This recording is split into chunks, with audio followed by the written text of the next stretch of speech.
রাজধানীর খিলগাঁও তালতলা এলাকায় আপন কফি হাউজের সামনে এক তরুণীকে লাঠিপেটার ঘটনায় চাঞ্চল্য ছড়িয়েছে সামাজিক মাধ্যমে। ভাইরাল হওয়া ভিডিওতে দেখা যায় একজন কর্মচারী প্রকাশ্যে এক নারীকে শারীরিকভাবে লাঞ্ছিত করছেন। আসলে কি ঘটেছিল সেদিন?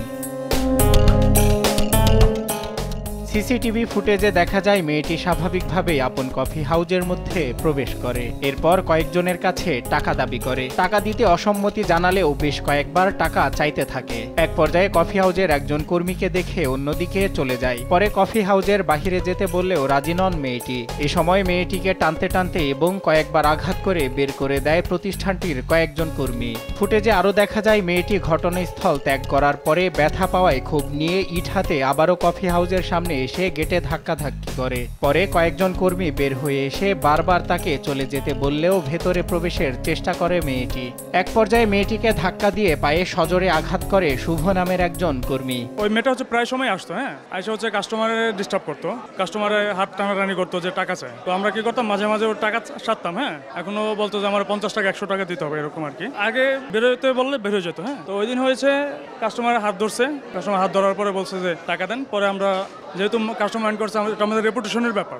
তারপর হচ্ছে আমরা ওরা বের করে দিছি। বের করে দেওয়ার পর ইট নিয়ে আসছে। ইট নিয়ে এসে হচ্ছে গ্লাসে মারতে চাইছে, বাট আমাদের এক কর্মী ছিল, সহকর্মী, উনি হচ্ছে ইটটা নিয়ে ফালাই দিছে। সহকর্মী উনি ওনাকে লাঠি দিয়ে বাড়ি দিচ্ছে সম্ভবত।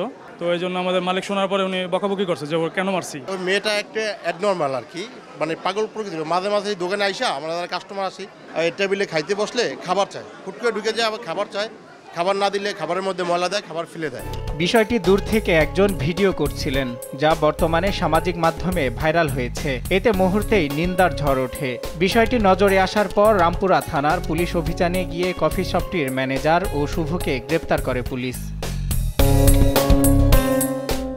এ বিষয়ে রামপুরা থানার ভারপ্রাপ্ত কর্মকর্তা মোহাম্মদ আতাউর রহমান আকন্দ বলেন, নারী ও শিশু নির্যাতন দমন আইনে মামলা হয়েছে। তদন্ত শেষে আইনানুগ ব্যবস্থা নেওয়া হবে।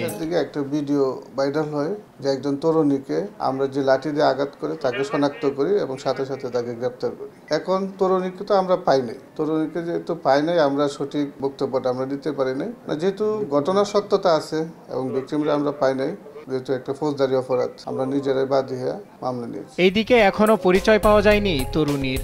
অপরদিকে সমন্বয়ক নামধারী কয়েকজন কফি শপটিতে গিয়ে হুমকি ধামকি দিয়ে চাঁদা দাবির অভিযোগ উঠেছে তাদের বিরুদ্ধে। অনেকে ঘটনাটিকে অমানবিক ও ন্যাক্কারজনক বলে মনে করছেন। বাচ্চা মেয়েটিকে এভাবে আঘাত করা উচিত হয়নি বলেও জানিয়েছেন স্থানীয়রা। সজল বিশ্বাস, দেশ টিভি, ঢাকা।